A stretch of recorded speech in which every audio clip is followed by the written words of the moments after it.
ಇಡುವಾಗ, ನೀನು ಬಂದು ಪ್ರಾರ್ಥನೆ ಮಾಡುವಾಗ, ನೀನು ದೇವರ ಬಳಿಯಲ್ಲಿ ಬರುವಾಗ, ನೀನು ದೇವರನ್ನ ತುಂಬ ಹೃದಯದಿಂದ ಆರಾಧನೆ ಮಾಡುವಾಗ, ನೀನು ದೇವರ ಪೂರ್ಣ ಬಲದಿಂದಲೂ ಪೂರ್ಣ ಪ್ರಾಣದಿಂದಲೂ ಪೂರ್ಣ ಶಕ್ತಿಯಿಂದಲೂ ಪೂರ್ಣ ಶ್ರದ್ಧೆಯಿಂದಲೂ ಆತನನ್ನು ಪ್ರೀತಿ ಮಾಡುವಾಗ ಆತನು ನಿನ್ನನ್ನು ಘನಪಡಿಸ್ತಾನೆ.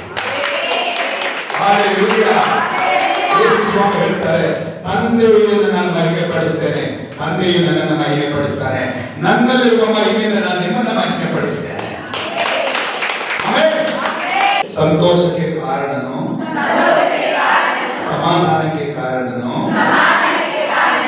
ಯೇಸು ಕ್ರಿಸ್ತನು ಮಾತ್ರವೇ. ಯೇಸು ಸ್ವಾಮಿ ನಿನ್ನಲ್ಲಿ ಇಲ್ಲ